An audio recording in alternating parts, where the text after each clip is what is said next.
This is The Real Chat, where we discuss the real. From relationships to love. To all around companionship. I'm LL. And I am Sunny. Let's get to chatting. When it comes to culture and race, like I said, I think we're missing out on a lot here in America. Yes, and my boyfriend actually got a chance to experience a whole bunch of religions just because of him being in the military and literally going all over the world. Right. So he was able to like read into things and look into things, which is pretty cool. He honestly came into our relationship with more faith and dragged me with him, like with the faith and like prayer and all of those things. He's very much a man of God and man of faith, more so than anything. And I just, honestly, with me, I just need you to have belief in something, you know, like, hey, I definitely need you to believe in God, though, because I've dated people that weren't really, they didn't really care. They didn't have that foundation. They didn't grow up in church like me. Not atheists, but just not really connected. Not connected, right? Yeah, not atheists. They'll say like little things, like, oh yeah, you know, praise God or whatever. But like that was it. Nothing really too much going on. Yeah, you know, like you said, all of that. Like I said, in starting this conversation, I really hadn't thought deeply about the faith part of it. And I'm glad, again, having this relationship or having this conversation. I'm glad we're having it because it makes me think, you know, more deeply about it and what maybe are some of the real factors that keep us apart. Right. But I think we miss out here in America. And if you all have thoughts on how we can better improve those relationships, because we're a mixing pot here in America, and it always has been. America is built on our immigration, on immigrants that have come here and built this country, and still today.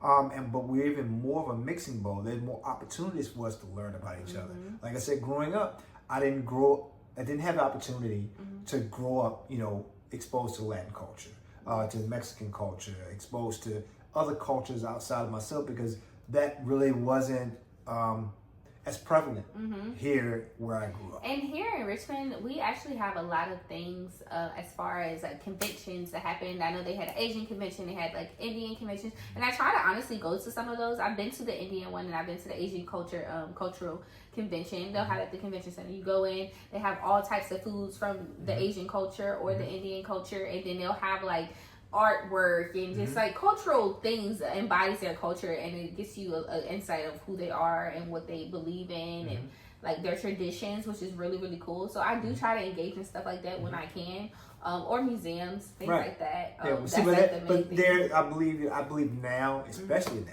there's more opportunity to do that. But another, I think, the issue for us to developing those relationships, because every now and then you see it.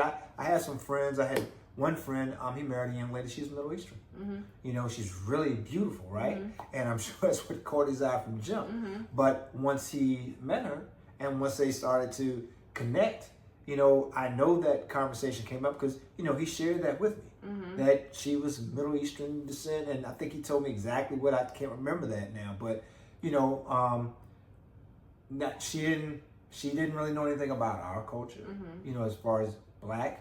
African American, but she was willing to learn. Same thing with him. But then to respect each other's cultures, and then to be able to blend and mix those two things together.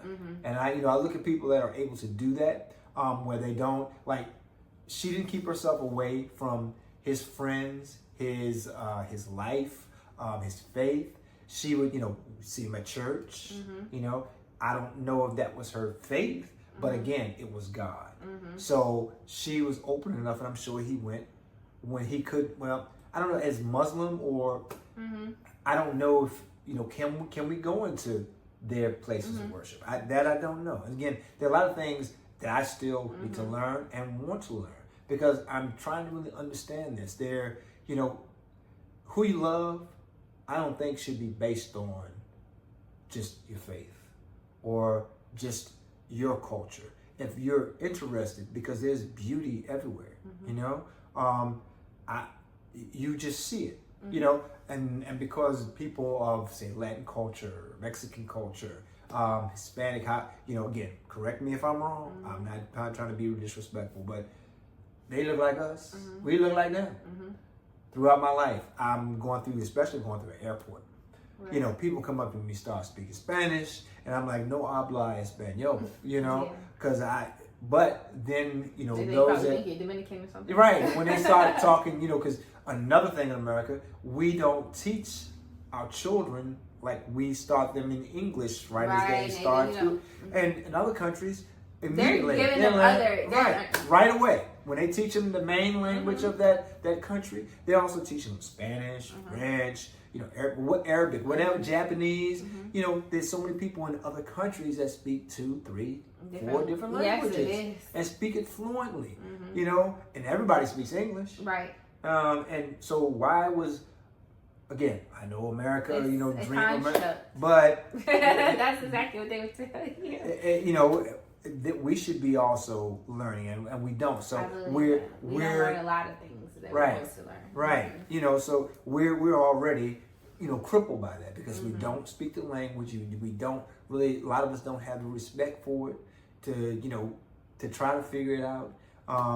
You know, and then, like I said, with those disconnections, it's just, to me, unfortunate because, again, America is a melting pot. Yeah. And with all the folks that are here, being in your own little section, your own zone, your own space, and us not connecting, and especially the times we're in today, I really believe that what they consider most of us are people of color, be it black, brown, you know, red, yellow, whatever. We're looked at as a minority, and there is a certain group. And I'm not saying that, you know, this is all white people or that all white people are racist, because they're not. There's so many that stand with us, that respect who we are, we respect who they are. They've taken the time to learn about our culture. But there is a certain group that wants us all separated, that wants us to stay apart, that wants us to stay at each other. And if we don't do something about that, then we are truly lost. Yeah, we are. That's a fact. And it just starts again with us learning about each other, being open. But I'll be honest, I think it starts with a conversation. It does. And asking, I think it's important to ask about your family views, because it's like a lot of people, they develop this relationship with each other and they wait a while before they even take them around their family. And then it's like a whole nother train they have to hop over, a whole nother hurdle and a whole nother obstacle, because like, yeah, we built this relationship, but then I meet your family and they're you know, they're looking at me like I'm some foreigner, or I'm some outsider, or oh, you just finally bringing her around, this is what, you know. And that's actually a common thing that they said happens, where like the other guy, like a guy, a Muslim guy, might think this blonde white girl is beautiful and try to bring her around her, and they're looking like she has nothing in common with us. Like she's not gonna understand. She's not carrying herself up to par. She's not carrying herself the way we would want your wife to carry herself. She doesn't cook. She doesn't do this. She doesn't do that. And they have like these firm beliefs and firm things of what they look for in a wife. So it's like, girl, if he's talking to you and you don't have a lot of those things, I would not put money on it. He's going to switch you out with somebody that does. Yeah, you know, he's having fun. Like sometimes they really do. They just they decide to have fun. Because I'm just like, yeah, I knew of a young lady, Muslim, faith and background, but she loved brothers, right? But she openly said, I can't take any of them home.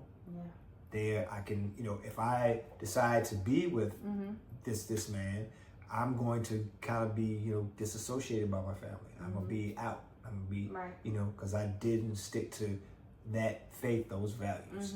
But she loved brothers, not just because they were black or color, or it was all of it. She loved the culture. You know, she loved how black men treated her.